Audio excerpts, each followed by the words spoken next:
dioxide, the ore from which iron to be extracted, is concentrated by roasting or calcination so that water gets eliminated as vapor. Carbonates get decomposed to release carbon dioxide and sulfide gets oxidized to sulfur dioxide. This concentrated ore is mixed with limestone and coke and sent into a blast furnace to reduce the metal oxide to the metal. Here, coke reduces ferrous oxide to iron, releasing carbon dioxide, as shown in the equation here. This is a combination of two simple reactions. In the first reaction, ferrous oxide gets reduced to iron. Let the change in the Gibbs free energy for this reaction be delta G FeO(Fe). In the second reaction, carbon gets oxidized to carbon monoxide. Let the change in the Gibbs free energy be delta G CO. When the two reactions occur, the net Gibbs energy change becomes delta G reaction is equal to delta G CO plus delta G FeO(Fe). This becomes spontaneous when delta G reaction is negative.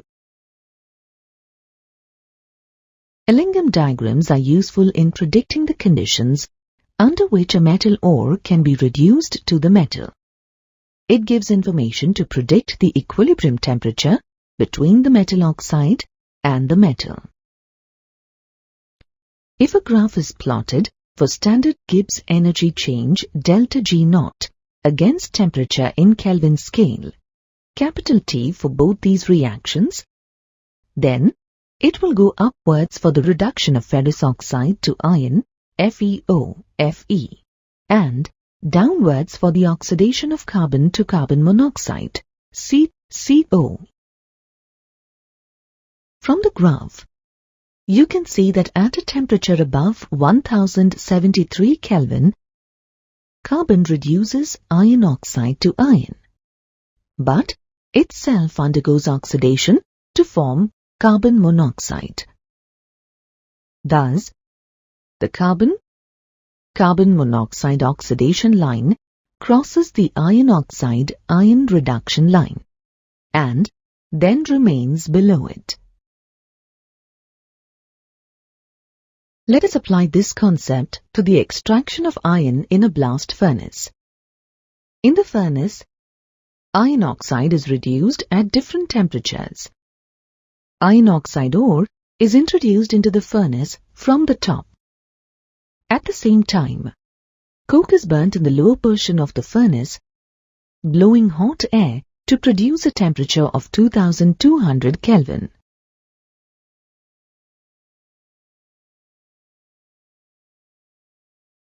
When the coke burns, it produces carbon monoxide and the heat required for the process.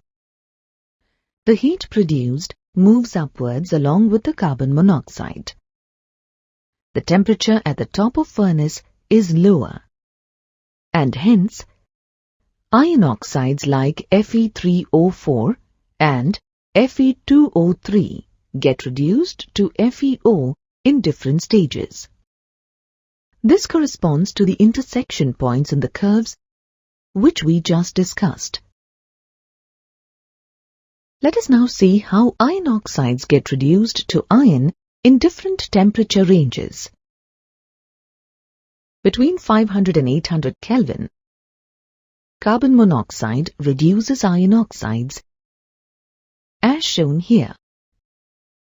Carbon monoxide acts as a reducing agent since it has a lower negative delta G naught value for the oxidation of carbon monoxide to carbon dioxide than for the oxidation or carbon to carbon monoxide. Thus, in a blast furnace, hematite is reduced by carbon monoxide even though carbon is mixed with it. The equation for this reaction is Fe2O3 plus 3CO gives 2Fe plus 3CO2. In the temperature range of 900 to 1500 Kelvin, carbon monoxide reduces ferrous oxide to iron as shown here. Silica is an impurity. Limestone removes it in the form of molten slag, which is taken out from the bottom of the furnace. The molten iron obtained in this process contains 4% carbon, along with some other impurities like sulfur and phosphorus. It is called pig iron. Pig iron is melted with scrap iron and coke in the presence of hot air to form cast iron, which contains only 3% carbon. It is hard but brittle. Cast iron is heated in a reverberatory furnace lined with hematite, which oxidizes carbon to carbon monoxide to get wrought iron or malleable iron, the purest form of iron. In this process, limestone is added to remove impurities in the form of slag. The metal is removed and separated from the slag by passing it through rollers.